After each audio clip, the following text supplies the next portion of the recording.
안녕하세요. 서울에 살고 있는 39살 주부입니다. 결혼하는 여자라면 시월드 무시할 수 없죠. 저도 마찬가지로 결혼 전 시월드에 대한 걱정을 아예 안 할 수가 없었어요. 저도 당할 각오를 하고 결혼하게 된 거였는데요. 역시나 저도 피해갈 수 없었습니다. 왜냐하면 시어머님이 될 분이 정말 대단한 분이거든요. 보통 결혼하기 전에 시어머님을 한번 찾아뵙잖아요. 전 결혼 전 시어머님을 뵙는 순간 나 시집살이 예약됐구나 라는 것을 단번에 느낄 수 있었습니다. 제가 어떤 시월드에서 결혼 생활을 하게 됐는지, 제가 얼마나 답답한 삶을 살았는지 털어놓고 싶어 결국 사연을 보내봤어요. 남편과 전 결혼할 때 양가 부모님께 도움을 받지 않았어요. 사실 제 친정 부모님께서 맏딸 시집 보낼 때 시댁에서 기죽을 일 없도록 가전제품이나 집 구입할 때 돈을 보태주고 싶다고 하셨어요. 저도 받고 싶은 마음이 있긴 했었지만 시댁에서는 결혼할 때 도와주는 부분이 일절 없기 때문에 저도 받지 않기로 했어요. 시댁에서 도와주는 게 없는데 친정 부모님께 지원을 받게 되면 아무래도 남편이 많이 불편해할 것 같고, 남편도 이왕 이렇게 된 거 부모님 도움 없이 결혼하자고 하더라고요. 그래서 그렇게 하기로 결정했었죠. 근데 전 결혼을 준비하는 과정에서 시어머님의 태도 때문에 엄청 열받았었어요. 시어머님의 간섭이 너무 심했기 때문인데요. 웨딩드레스 고르는 것부터 신혼집 구하는 것까지 하나하나 본인 스타일 위주로 고르려고 하더라고요. 처음엔 듣는 척만 하고 제 주관대로 진행했는데 왜 본인 말을 듣지 않냐고 화내시더라고요. 이 웨딩드레스가 너한테 어울린다니까? 왜 말을 안 듣니? 어머님이 고르신 게 이쁘긴 한데 너무 비싸기도 하고 제 체형에 어울리지도 않아요. 제가 고른 게 어머님이 고른 것보다 가성비가 좋기도 하고 제 체형에 딱 맞아요. 이왕 하는 결혼식 비싼 드레스 입고 하면 좋잖아. 요즘 애들 어른이 얘기하면 듣는 척이라도 해야 하는데 본인들 말이 무조건 맞다고 우기는 거 보면 짜증나 정말. 엄마, 우리가 결혼하는 거야. 누가 보면 나랑 엄마가 결혼하는 줄 알겠네. 우리가 결혼하는데 사사건건 엄마가 왜 이거 해라 저거 해라 하냐고. 그리고 드레스 입는 건 미진이가 입는 건데 엄마가 왜 간섭이야? 본인한테 어울리는 드레스는 미진이 본인이 제일 잘 알겠지. 누가 봐도 이 드레스가 훨씬 이쁘니까 그렇지. 그건 엄마 취향인 거고 미진이도 취향이란 게 있어. 계속 옆에서 이래라 저래라 할 거면 더 이상 따라오지 마. 내가 결혼 먼저 해본 사람으로서 조언 한번 한 건데 그걸 무시해버리네. 엄마, 옛날이랑 지금이랑 같냐고. 여기서 한마디만 더 하면 엄마 그냥 집에 가? 엄마가 지금 하는 건 조언이 아니고 태클이야. 나도 엄마 때문에 스트레스 받는데 미진이는 오죽하겠어? 남편이 중간에서 잘 끊어준 덕분에 어머님의 간섭을 더 이상 받지 않을 수 있었어요. 남편이 대신 뭐라고 하지 않았더라면 이 결혼 업고 싶다는 마음이 들었을 거예요. 결혼을 준비하면서 본인이 전부 비용을 내주기라도 하는 것처럼 행동하는 어머님 때문에 스트레스가 정말 많이 쌓였어요. 남편과 결혼한 뒤로 별일이야 있을까 싶었는데 시어머님 한 분 때문에 별의별 일을 다 겪었어요. 일단 저와 남편은 맞벌이 부부인데요.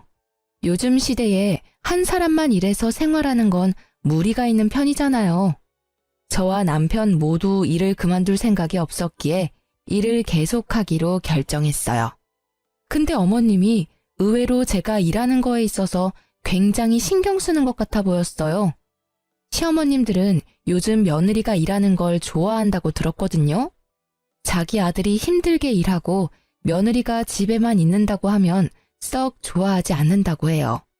아무래도 본인 아들만 혼자 힘들게 일하고 그 번 돈으로 며느리가 같이 쓴다는 것 자체가 마음에 안 든다는 말을 들은 적이 있었어요. 그래서 제가 집에서 전업주부로 일하는 것보다 일하는 걸 좋아하실 줄 알았는데 오히려 자기 아들 기죽을까봐 싫어하는 눈치였어요. 남편과 전 돈을 못 버는 편은 아니에요. 다만 남편이 아무래도 저보다 사회생활을 늦게 하기도 했고, 제가 남들에 비해 사회생활을 좀 일찍 한 편이기도 했어요. 그래서 제가 남편보다 조금 더 월급이 높아요. 그리고 친정집이 좀 사는 편이거든요. 근데 어머님께서 친정집이 여유 있는 것과 제가 돈을 잘 버는 걸로 트집을 잡더라고요. 미진아, 너가 연봉이 얼마라고 했지? 네? 어머님 그건 왜요? 너가 우리 아들이랑 결혼했을 때 정확히 반반하기로 먼저 제안했었다며? 아, 네. 그러긴 했는데 그이도 그러길 원했어요. 제가 먼저 말을 꺼낸 건 맞지만요. 근데 갑자기 왜요? 너가 우리 아들보다 돈 많이 버는 걸로 알고 있는데 그러면 너가 조금 더 해왔어야 하는 게 맞지 않나 싶다. 요즘은 남녀 평등을 중요시하는 시대라서 옛날처럼 남자가 더 해와야 한다. 그런 게 없잖아. 너가 돈을 더 벌기도 하고 분명 돈도 그만큼 많이 모아놨을 것 같은데 그럼 가전제품 하나라도 너가 더 해왔어야 하는 게 맞지 않니? 그리고 사돈어른께서 사업하신다고 하지 않았냐? 친정집도 꽤 사는 것 같은데 딸이 결혼한다고 하면 돈 조금이라도 줬을 것 같은데 전혀 안 해줬더라. 그건 어떻게 된 거니? 어머님, 저희는 정확히 반반으로 하기로 약속하고 결혼한 거였어요. 그리고 저희 친정집이 아무리 잘 산다고 해도 우리 힘으로 결혼하기로 했던 거라서 받지 않기로 결정했던 거였고요. 남편이 먼저 안 받았으면 좋겠다고 한 거였어요. 그리고 따지고 보면 어머님도 우리 결혼했을 때 전혀 지원해준 게 없으시잖아요. 아무리 제가 돈을 많이 벌고 친정집이 잘 사는 편이라고 해도 제가 더 많이 돈을 낼 필요까진 없다고 생각해요. 어머, 내가 도와준 것도 없으면서 오지랖 부렸다는 말로 들린다. 돈 있는 사람이 돈 내고 그러는 거지. 쪼잔하게 딱딱 나누고 그러면 어떡해? 부부라는 애들이 너무 재고 그런다. 애초에 경제권도 한 사람이 다 관리하기로 했던 게 아니라 각자 번 돈은 각자 관리하기로 했어요.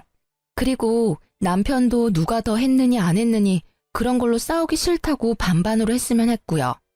그렇게 약속까지 했는데 친정 부모님한테 돈 받아서 하는 건 아니라고 생각했어요. 있는 것들이 더한다고 너가 딱 그 꼴이다. 우리 아들이 돈 없는 부모 만난 게 죄지 죄야. 미안하다.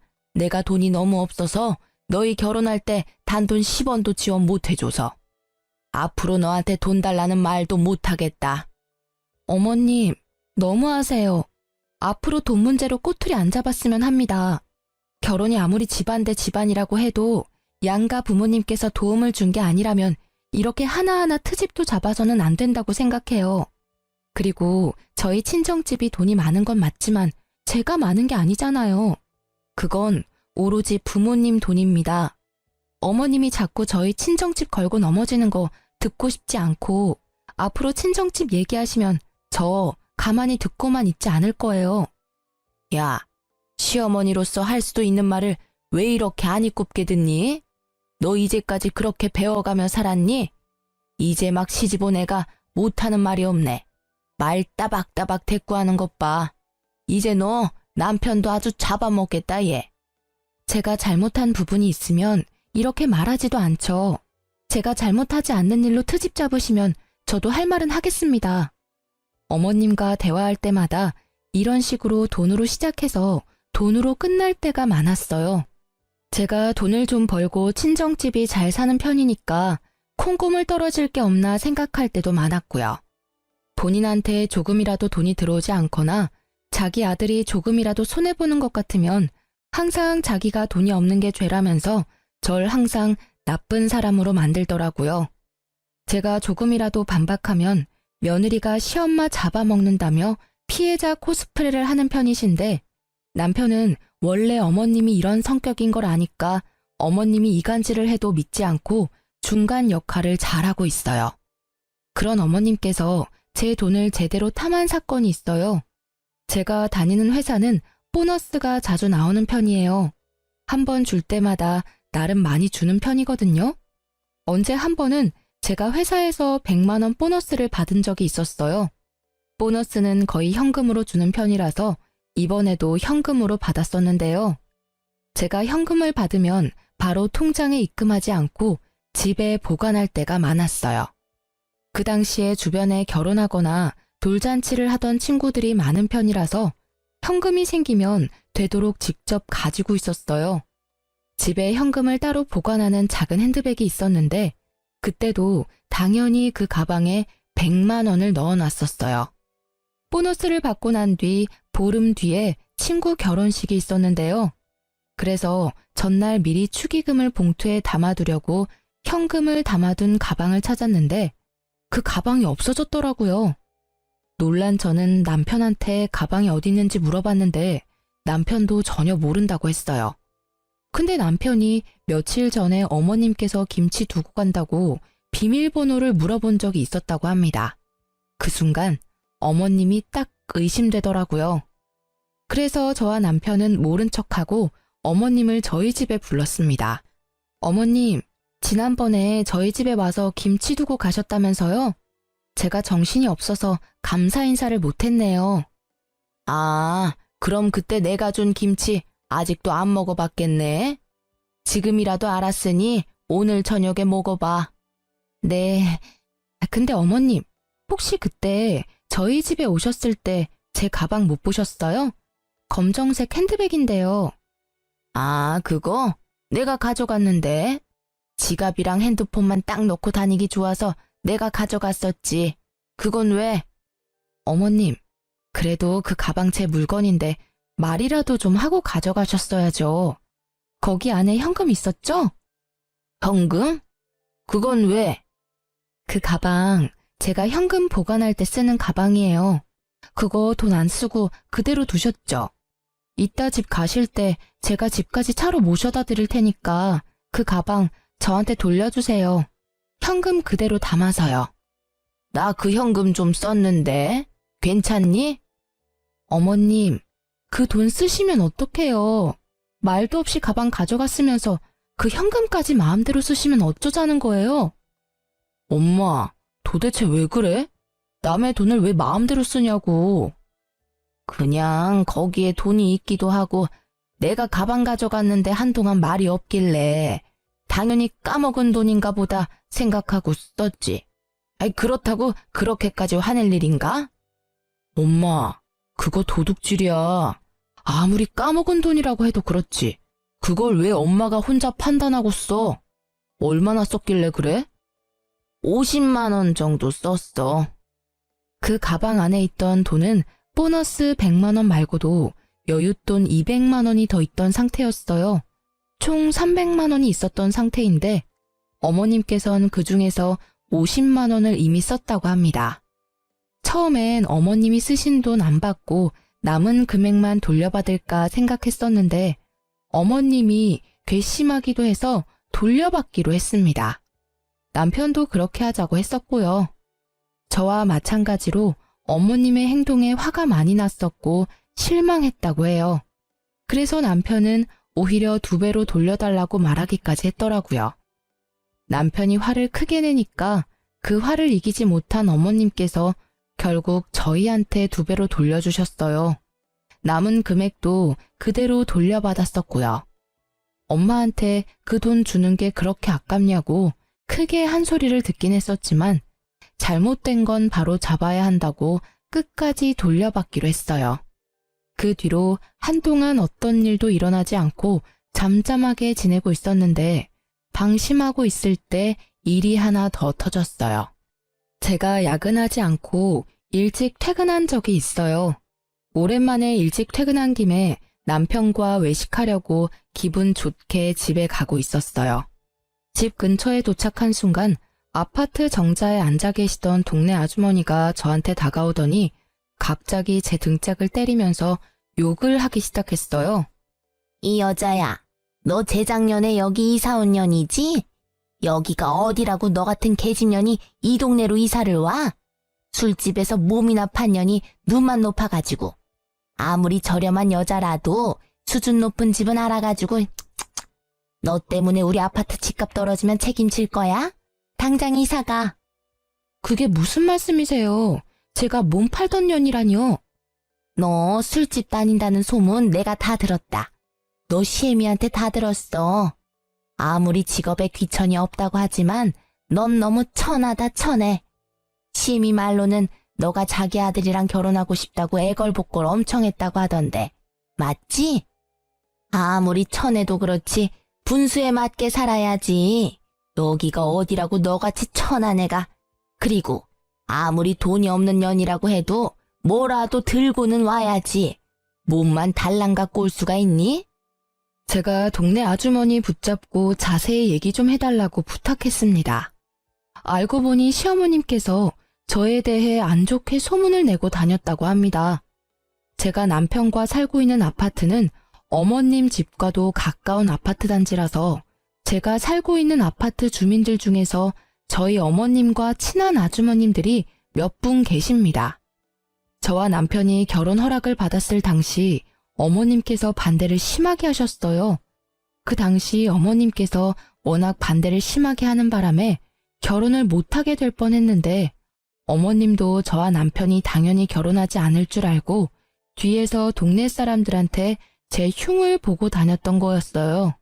그것도 사실이 아닌 이야기들로 말이에요. 제가 술집에서 굴렀던 여자다. 돈이 없는 거지 집안에서 태어난 여자다. 남편 등골 빼먹는 여자다 등등 유언비어를 하고 다녔더라고요. 당연히 제가 남편과 결혼하지 않을 거란 생각에 그랬던 거였고요. 이 사실을 동네 아주머님께 듣고 나서 화가 난 저는 그대로 남편에게 말했습니다. 남편은 그 사실을 듣고 어머님께 바로 찾아가서 이 소문을 낸 사람이 엄마가 맞냐면서 따지기 시작했는데요. 엄마, 오늘 미진이가 아파트 옆 라인에 사는 아줌마한테 엄마가 낸 소문 다 듣고 왔대. 거지 근성이 있네 마네 그런 소리 전부 다 듣고 왔다는데? 엄마가 낸 소문 맞아? 어? 그게 무슨 말이야? 내가 이상한 소문을 내다니. 난 그런 적 없다. 아무리 내가 입이 가볍다고 해도 며느리에 대해 안 좋게 말하고 다니겠니? 엄마가 미진이에 대해서 안 좋게 소문낸 사실 맞냐고. 남편이 어머님을 계속 추궁하니 어머님은 솔직하게 인정하고 터놓았습니다. 어머님이 인정하는 순간 얼마나 열받던지 어머님 한 분 때문에 동네에서 얼굴을 들고 다니지 못하게 됐습니다. 얼마나 황당하던지. 맞아. 근데 엄마 그렇게 심한 말은 한 적 없어. 너희 결혼 전에 얘기했던 말들이고 그냥 너희 둘이 당연히 결혼 안 할 줄 알고 한 말들이야. 그냥 미진이가 마음에 안 든다는 식으로만 말했었어. 그 아줌마들 정말 미친 거 아니니? 아무리 내가 그렇게 말하고 다녔다고 해도 그걸 왜 내 며느리한테 직접적으로 말할 수가 있니? 거짓말 하지 말고. 내가 엄마 때문에 창피해서 얼굴을 들고 다닐 수가 없어. 욕할 사람이 없어서 며느리 될 사람 욕을 하고 다녀? 그것도 우리가 사는 동네 아줌마들한테. 그 아줌마가 미진이한테 술집 년이 집값 떨어지게 왜 이 집에서 사냐는 식으로 말했대. 이 사람이 뭘 그렇게 잘못했다고 그런 소문을 내고 다녀. 우리 앞으로 여기 어떻게 살라는 거야? 그땐 홧김에 그랬던 거였어. 절대 악의는 없었단 말이야. 그렇다고 무작정 찾아와서 나한테 따지면 어떡해? 난 한두 사람한테 말했을 뿐이야. 이렇게 동네 사람들한테 다 퍼질 줄은 몰랐어. 아이고, 그 놓친네 주둥이 겁나 가볍네. 벌써 동네 사람들 귀에 다 들어갔단 말이지? 그래, 내가 다 잘못했고 지금은 너희에 대해서 아줌마들한테 말하지 않아. 지금도 그렇고 앞으로 그런 일 절대 없을 거야. 옛날 일이니까 용서해줘. 어머님은 약 2년 전쯤에 한 아주머님께 말했다고 해요. 근데 그 말이 2년 정도 지난 후에야 소문으로 퍼졌다고 하는데요. 어머님 말씀으로는 그 당시에 저에 대해 잘 모르던 때라 없는 집 애처럼 보인다, 술 잘 마시게 생겼다. 이런 식으로 밖에 말하지 않았다고 합니다. 근데 그 소문이 소문을 낳게 되고 결국 제가 몸이나 굴리는 여자라는 식으로 소문이 났다고 해요. 전 지금껏 살면서 부끄러운 행동을 한 적이 없는데 어머님 때문에 이 결혼을 왜 한 걸까 그런 생각을 잠깐 해보게 됐어요. 어머님이 제 인생의 오점이라는 생각도 해보기도 했고요. 누구 말을 믿어야 할지 모르겠지만 어쨌든 어머님이 저에 대해 안 좋게 소문을 내고 다닌 사실은 맞는 거라 전 어머님께 엄청 많이 실망을 하게 됐었죠. 어머님도 본인이 크게 잘못한 걸 알고 있는지 저한테 미안하다고 사과하더라고요. 평소엔 본인이 먼저 사과를 하는 타입이 아닌데 이번엔 순순히 사과를 하더군요. 그리고 소문이 너무 과하게 퍼진 상태였고 아무리 설명을 해도 동네 아줌마들이 제 말을 전혀 믿어주지 않길래 결국 저희 부부는 이사 가기로 결정했어요. 인프라가 좋았던 동네였고 회사랑도 가까웠던 곳이라서 편하게 살았었는데 이사 갈 때 많이 아쉬웠어요. 급하게 집을 팔았던 거라서 크게 이득 본 것도 없었고요. 우리가 이사 간다고 하니 어머님께서 포장이사 비용을 내주시기까지 했네요. 남편이 어머님께서 포장이사 비용조차 내주지 않았더라면 화가 쉽게 풀리지 않았을 거라고 해요. 그래도 어머님이 반성을 많이 한 눈치라서 그냥 이번 일은 묻기로 했어요. 이렇게 사람 속 썩이는 짓만 골라서 하는 어머님 때문에 마음 편할 날이 없었는데요. 그런 어머님께서 사고를 또 치게 됐습니다. 어머님은 원래 사업을 몇 번 해보신 분이에요. 근데 그 사업이 전부 망해서 문제가 됐는데요. 사업 욕심이 많으신 어머님은 이미 사업만 2번 망한 경험이 있으신데요. 그래서 이미 빚이 어느 정도 있는 상태였어요. 사업 문제로 인해 시아버님과도 크게 싸움으로 번져 이혼까지 했었고요. 그래도 저와 남편이 결혼하기 전에 있었던 일이었고 어머님은 그 이후로 절대 사업을 하지 않겠다고 다짐을 했다고 해요. 근데 어머님께서 팔랑귀라서 옆에서 조금만 바람을 불어도 그 말에 확 넘어가는 편이에요. 그래서 안 하겠다던 사업을 갑자기 한다고 했어요. 그 말을 듣게 된 저희 부부는 안 된다고 말했죠. 옆집에 사는 아저씨가 고깃집 운영하는 거 알지? 그 사람이 한 달에 순수익만 2천만 원은 된다더라. 나도 그 아저씨 따라서 고깃집 운영 좀 해볼까 봐. 사업이라니. 엄마 예전에 삼계탕집 했다가 제대로 망했으면서 이번에도 식당을 하겠다고? 그만 좀 해. 엄마 지금 사업 때문에 생긴 빚도 다 못 갚은 상태면서 또 사업을 하겠다고? 내가 봤을 때 엄마 사업에 소질 없어. 그러니까 그냥 가만히 좀 있어. 그 아저씨 말대로 하면 돈 많이 벌 수 있는데? 엄마 말만 믿고 나한테 투자 좀 해줘. 엄마 예전에 사업하겠다고 나한테 2천만 원 빌려갔었잖아. 그것도 아직 갚지 않았으면서 지금 또 빌려달라고? 나 절대 안 빌려줘. 딱 한 번만 믿어줘. 엄마 이번에 잘할 자신 있어. 옆에서 도와주는 아저씨도 있으니까 걱정 안 해도 돼. 결국 저희는 어머님께 3천만 원을 빌려주기로 했습니다. 예전에 남편이 2천만 원 빌려준 것도 있어서 어머님이 나중에 5천만 원 모두 갚는다고 하더라고요.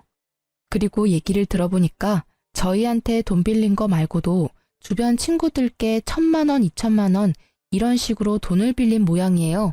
그렇게 해서 빌린 돈만 억이 넘는다고 들었어요. 분명 어머님이 최대한 빠른 시일 내로 사업을 시작한다고 했는데 몇 달이 지났는데도 아무런 소식이 없더라고요. 그래서 어머님께 따로 연락을 드리게 됐어요. 어머님, 사업 준비는 잘 돼가세요? 아무런 말씀이 없으시길래 걱정돼서 전화드렸어요. 어? 아니 그게 사업 안 하기로 결정했다. 사업이 애들 장난도 아니고 너무 성급하게 결정한 것 같아. 네? 그게 무슨 말씀이세요? 사업하겠다고 저희한테 돈도 받아가시고 주변 분들한테 이미 돈도 빌린 상태라면서요. 사실 사업 준비하면서 내 생활비로 쓸 돈이 없었거든. 그래서 내 생활비로 빌린 돈들 조금씩 쓰다가 결국 다 써버렸다. 어쩌면 좋니? 그것 때문에 한동안 머리 아파서 잠도 제대로 못 잤어. 그래서 당장 사업을 못하는 상황인데 어쩌면 좋니? 어머님, 도대체 왜 그러세요? 사업하겠다고 돈 빌린 게 얼마인데 그걸 그 사이에 다 썼다고요? 고작 몇 달 안에 그 많은 돈을 어떻게 다 쓸 수가 있어요? 어쩌다 보니까 그렇게 됐어. 미진아, 정말 미안한데 돈 빌려준 친구들이 자꾸 돈 갚으라고 난리도 아니야. 급한 돈만 너가 대신 갚아줄 수 없겠니? 내가 지금 그 큰 돈이 어디에 있겠어. 다 갚아달라는 말은 안 할 테니까 5천만 원 정도만 빌려줘. 어머님, 어머님이 저희한테 빌려간 돈만 5천만 원이에요. 근데 저희 보고 5천만 원을 또 달라는 말씀이시잖아요. 저희가 돈을 그냥 버는 줄 아세요? 저희 이제 돈 없어요. 빌려간 돈이나 빨리 갚으세요. 이 늙은 시애미가 그 큰 돈이 어디 있겠냐. 넌 내가 불쌍하지도 않니? 어? 어머님, 제가 더 불쌍해요. 따지고 보면 어머님이 제 남편의 엄마이지 제 엄마는 아니시잖아요. 어머님이 절 키워주기라도 했나요? 아니면 저한테 용돈 쓰라고 단돈 1,000원이라도 준 적이 있으신가요? 항상 저한테 받아만 가셨지 정작 어머님은 저한테 해주신 게 전혀 없으시잖아요. 어머님께 뭐 해달라고 바라지도 않을 테니까 제 돈이나 제때 갚으세요. 알겠어요? 너 아니었으면 우리 아들이 진작 갚아줬을 돈인데 여자 하나 잘못 만나서 내가 이 나이에 이렇게 고생하고 있다. 며느리 하나 있는 거 돈 갚으라고 독촉이나 하고 너 아니었으면 내가 사업할 생각도 안 했어. 우리 아들이 나 충분히 먹여 살렸을 텐데. 어머님은 왜 항상 그이한테서만 기대면서 살려고 하세요? 저랑 결혼 안 했어도 그 돈 절대 안 갚아줬을 거예요. 제 남편 언제까지 어머님 호구로만 살 수 없어요. 어머님 아들 불쌍하지도 않나요? 제발 정신 좀 차리세요. 그리고 이런 식으로 항상 불쌍한 척 하지 말고 돈이나 제때 갚으세요. 저희 이제 더 이상 참지 않아요. 넌 내가 불쌍하지도 않니? 혼자 사는 이 시엄마가 불쌍하지도 않냐고. 네, 전혀요. 불쌍한 사람은 어머님이 아니라 제 남편이 불쌍해요. 그러니까 사람 더 구차하게 만들지 마시고 어머님 앞으로 인생 똑바로 사세요. 화가 너무 났던 저는 답답한 마음에 어머님께 얼른 돈부터 갚으라고 말했습니다. 어머님은 늙은 시애미가 불쌍하지 않냐고 하더군요. 전 어머님이 하나도 불쌍하지 않았어요. 오히려 저와 제 남편이 불쌍하면 불쌍했지 어머님이 왜 불쌍하겠어요. 남편도 어머님 때문에 미칠 것 같다면서 한 소리를 했더라고요. 어머님은 자식 새끼 있는 거 다 소용없다고 돈 절대 못 갚는다고 우겼고요. 엄마, 우리가 언제까지 엄마 뒷바라지 다 해야 돼? 우리가 아무리 아직 젊다고 해도 우리도 돈 버는 거 쉽지 않아. 엄마가 사고 친 거 늘 수습해 줄 수 없다고. 우리도 이제 아이도 낳아야 하고 더 넓은 집으로 이사도 가야 하는데 엄마가 사고 친 거 수습하느라고 모아둔 돈 절반 이상이 사라졌어. 엄마도 이제 정신 좀 차리고 살아. 자식한테 부끄럽지도 않아? 내가 널 이제까지 어떻게 키웠는데? 너 이렇게 모질게 엄마 대할 거야? 엄마가 그 많은 돈을 어떻게 혼자 갚겠어? 젊은 너가 좀 도와줘야 하지 않겠냐고. 엄마가 날 언제 잘 키웠다고 그런 말을 해? 솔직히 엄마가 날 키운 게 아니라 나 혼자 잘 큰 거지. 이런 식으로 자꾸 안 갚으려고 하지 말고 당장 갚아요. 안 갚으면 평생 엄마 안 보고 살 거니까 그런 줄 알아요. 뭐? 엄마를 안 보고 산다고? 그래, 평생 보고 살지 말거라. 나도 너 같은 새끼 자식이라고 생각 안 하고 살아마. 그깟 돈 얼마나 된다고 참. 그 말 꼭 지키세요. 안 갚는 순간 우리 바로 소송 겁니다. 그런 줄 아세요. 그리고 돈 갚는 얘기 아니면 나한테 전화하지 말고요. 엄마 얼굴 꼴도 보기 싫으니까. 너 엄마 진짜 안 보고 살 거야? 그리고 소송이라고? 그게 애미한테 할 소리야? 엄마가 나한테 한 행동은 부모로서 잘한 짓이고 나 이제 부모 같지 않은 엄마한테 잘할 필요 전혀 없다고 봐. 그러니까 없는 정까지 떨어지게 만들지 말고 제발 조용히 좀 살아요. 남편도 어머님 때문에 많이 지쳤는데 안 보고 산다는 말까지 하더라고요.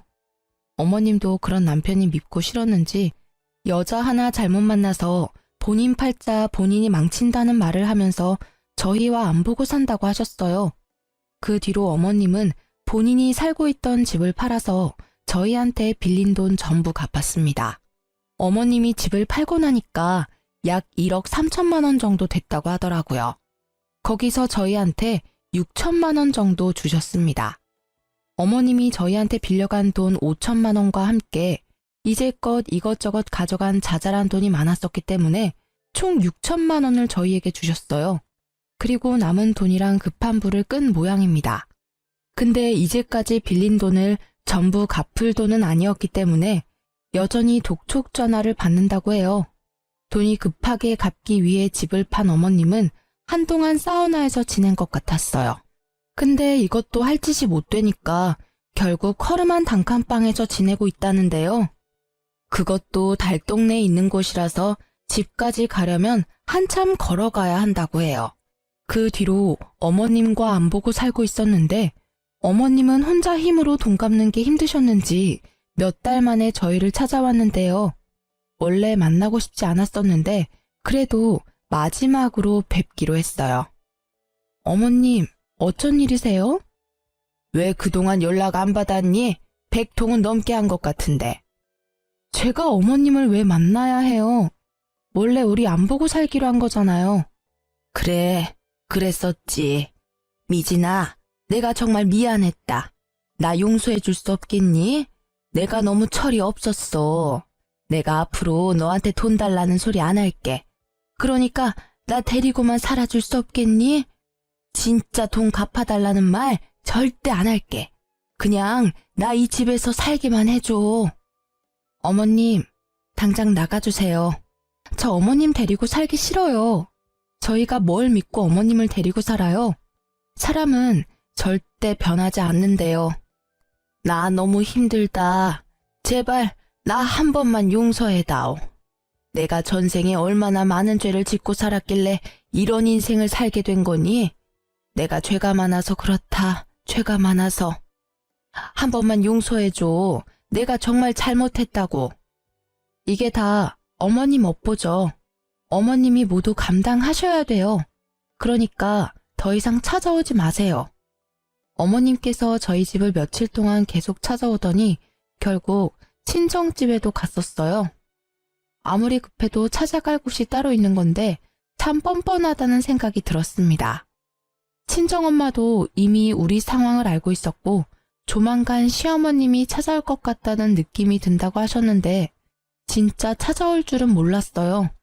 사돈, 안녕하세요. 잘 지내셨죠? 애들한테 들었을지 모르겠는데 제가 요즘 사는 게 너무 빡빡해서 말이에요. 여기가 어디라고 찾아와요? 연락도 없이 무슨 일로 오신 거예요? 애들 말 들어보니까 안 보고 살기로 했다던데. 염치 없지만 돈 좀 빌려줄 수 있을까요? 애들한테 들었다고 하시니까 길게 설명은 안 할게요. 제가 지금 하루하루가 너무 지옥 같아서요. 밥도 굶고 돈은 갚아야 하고 제가 최대한 빠른 시일 내로 갚겠습니다. 이러다가 저 죽게 생겼어요, 사돈. 불쌍한 척하면서 저희 엄마에게 돈을 빌리려고 한 시어머님의 모습 정말 눈뜨고 봐줄 수가 없었습니다. 참다 못한 제 친정엄마는 바가지에 물을 담아서 시모 얼굴에 뿌려버렸는데요. 홀딱 젖은 시모는 할 일을 잃고 부들부들 떨면서 가만히 있었습니다. 여기가 어디라고 찾아와요? 인생 얼마나 허투루 살았길래 돈 빌릴 사람 한 명도 없습니까? 우리 딸이랑 사위 그렇게 고생시켰으면 지금이라도 정신 차리고 일해서 돈 벌 생각이나 하지. 아직도 그렇게 궁상맞게 돈 빌리고 다니세요? 지금 사돈이 지옥처럼 사는 건 그동안 애들한테 하던 행동들에 대한 죗값을 받는다고 생각하세요. 다 큰 어른이 됐으면 애들한테 본보기가 돼야지. 애들도 안 하는 짓을 왜 하고 다니십니까? 제발 이 냉수 맞고 정신 좀 차리세요. 그리고 앞으로 우리 애들 집에 절대 찾아가지 마시고요. 어머님은 우리 친정엄마한테 냉수마찰을 제대로 당하고 난 뒤 그 뒤로 저희를 찾아오지 않았어요. 얘기 들어보니까 어머님 앞으로 지금 남은 빚이 3천이라고 합니다. 우리 젊은 사람도 3천만 원 빚 갚는 거 엄청 힘든데 그 연세에 그 큰 금액 갚으려니 더 힘들 수밖에 없어요. 솔직히 저희 그 돈 충분히 갚아드릴 능력 됩니다. 저희 친정집도 물론 가능하고요. 근데 그동안 어머님께서 저희한테 해왔던 일이 있어서 절대 그 돈 갚아주고 싶지 않더라고요. 남편도 어머님께 이제껏 당해온 게 많다면서 너무 힘들어서 못 해 먹겠다고 말했고요. 어머님은 결국 일을 하기 시작하셨습니다. 본인 이름으로 대출을 받을 수도 없는 상태라서 당장 급한 빚을 갚기에 어려움이 있거든요. 집까지 팔았으니 완전 빈털터리가 된 셈이죠. 어머님은 현재 낮에는 공장을 다니고 밤엔 식당에서 서빙 알바를 하고 있다고 했어요. 어머님께 돈을 빌려준 친구들은 어머님이 일하고 있는 식당까지 찾아가서 당장 돈 갚으라고 한다고 해요. 하지만 어머님은 당장 갚을 돈이 없어서 매달 조금씩 쪼개가며 갚고 있다고 합니다. 식당 사장님께선 매번 이런 식으로 영업 방해할 거면 그만두라고 말했다고 해요. 어머님이 사정사정해서 잘리진 않았답니다. 저 같아도 매일 친구들이 찾아와서 돈 갚으라고 말한다면 자르고 싶을 것 같아요. 그 이후로 어머님과 직접 대면한 적은 없는데 최근에 어머님 근황에 대해 알게 된 게 있었어요. 어머님이 식당에서 설거지를 하다가 주방 바닥에 남아있던 물기 때문에 결국 미끄러져 넘어졌다고 해요. 그래서 그것 때문에 허리 디스크에 걸렸다고 합니다. 현재 디스크가 터진 상태라서 하반신 마비까지 이어질 수 있는 상황이래요. 그래서 당장 입원하고 수술을 받아야 하는 상황이라고 하는데요. 어머님이 현재 상태가 너무 좋지 않은 관계로 어머님 대신 식당 사장님께서 직접 전화하셔서 지금 어머님 상태에 말씀해 주셨습니다. 근데 저희와 전혀 상관없는 일이라고 알아서 해결하라고 말씀드렸어요. 그리고 일하다가 다친 거니까 식당에서 알아서 산재 처리를 하라고 말했습니다. 어머님이 일하고 있는 식당 사장님께서도 어머님과 저희 부부관계에 어느 정도 알고 있다고 해요. 그래도 그렇지. 시어머님이 다친 상태인데 그렇게 매몰차게 대해도 되는 거냐고 하더군요. 이제까지 우리 시어머님 자식으로 며느리로서 살아보지 않으면 그렇게 말할 수 없을 것 같아요. 우리처럼 반응이 나오는 게 정상일 겁니다. 매정하다고 생각해도 어쩔 수 없어요. 그리고 제가 허리 디스크를 갖고 있어서 아는데 그거 빨리 치료하지 않으면 큰일이거든요. 결국 움직이지 못하고 누워만 있는다고 하는데 그건 본인이 알아서 해야 할 일이라고 생각해요. 남편도 어머님이 다쳤다는 걸 알고 있어도 크게 신경 쓰지 않았고요.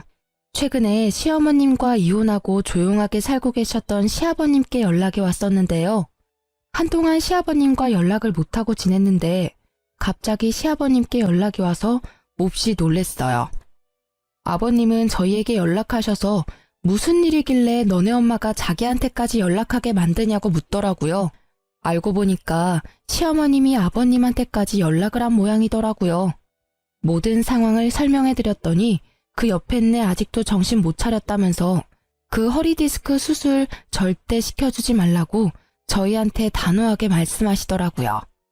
아버님께서 죽든 말든 알아서 하고 빚부터 병원비까지 절대 돈 한 푼 못 준다고, 그리고 지금 잘 살고 있는 애들 앞길 절대 망치지 말고 쥐 죽은 듯이 살라고 경고까지 했다고 합니다. 어머님은 아버님께 죽고 싶지 않다고 사람 한 명 살린다 생각하고 돈 빌려달라고 사정을 했다네요. 근데 아버님은 그런 어머님의 연락을 받지 않고 무시하고 있다고 합니다. 아버님도 어머님과 함께한 결혼 생활이 지옥 같았다고 합니다.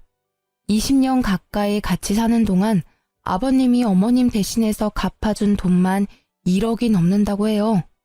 그렇게 하지 말라고 한 사업에 대한 욕심을 포기하지 못해서 자주 싸웠다고 하더라고요. 계속 사업은 망하고 중간중간 까먹은 돈이 너무 많아서 결국 지친 나머지 이혼을 결정하게 된 거라고 합니다. 제 남편을 보고 억지로 살아보려고 했었지만 평생 정신 못 차릴 여자라는 것을 제대로 경험하고 결국 이혼을 결정했다고 해요. 처음엔 제 남편 데리고 나올 생각이었는데 어머님이 자기 아들까지 뺏어갈 생각 죽어도 하지 말라고 했었고 기절까지 할 정도였어서 결국 제 남편만 두고 나왔다고 합니다. 그 당시 어차피 남편도 다 큰 상태라서 남편은 어머님 옆에 남기로 결정했고요. 근데 남편은 그때 어머님을 선택한 게 정말 후회가 된다고 하더라고요. 시부는 저희에게 남편도 못 참는 일을 자식이 책임질 필요는 절대 없다고 죄책감 갖지 말고 우리 부부 앞날만 신경 쓰라고 하셨습니다. 최근 어머님의 소식을 듣지 못했어요.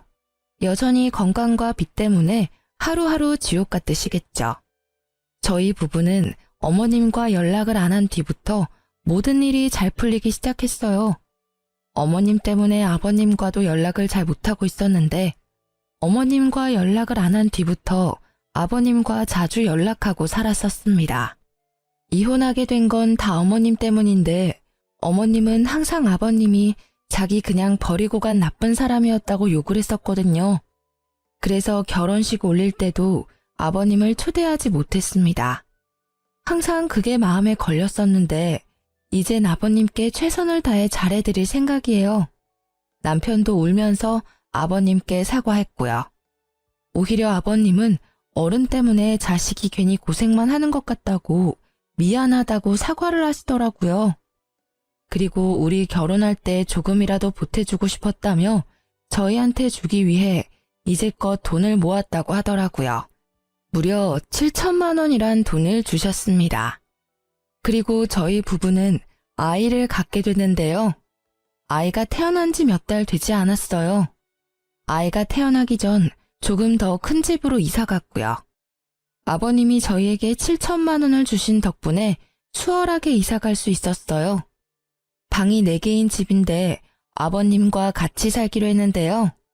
처음에 아버님이 같이 사는 걸 피하셨는데 앞으로 저희가 효도 많이 하고 싶다고 사정사정을 해서 같이 살기로 했습니다. 말은 같이 살기 싫다고 말씀하셨지만 속으로는 많이 좋으셨나 봐요. 맨날 웃음만 가득하시고 우리 아기 돌보는 재미도 많이 있으신 모양이에요. 어머님과 이혼한 후 혼자 사시면서 많이 적적했을 텐데 지금이라도 제 남편과 행복하게 잘 살았으면 합니다. 그동안 해드리지 못한 효도 많이 해드리고 싶어요. 이제 막 태어난 아들도 아버님이 좋은지 남편에게 안겨있는 시간보다 아버님께 안겨있는 시간이 더 많아요. 아버님과 같이 살다 보니 어머님과 살았던 시간이 정말 최악이었다는 걸 몸소 느낄 수 있었습니다. 진작에 아버님을 모시고 살 걸 후회하기도 했고요. 남편은 지금까지 어머님과 같이 살았던 시간이 정말 지옥 같았고 힘들었다고 말합니다. 그동안 아버님께 자주 연락을 못 드린 게 정말 후회스럽다고 하고요. 아버님은 항상 아들이 그리워서 울었다고 하시는데 그 말을 듣는 순간 저희 부부는 많이 울었습니다. 다른 집 시어머님도 제 시어머님처럼 다 이러시는 건지 모르겠지만 전 제대로 시집살이를 겪었네요.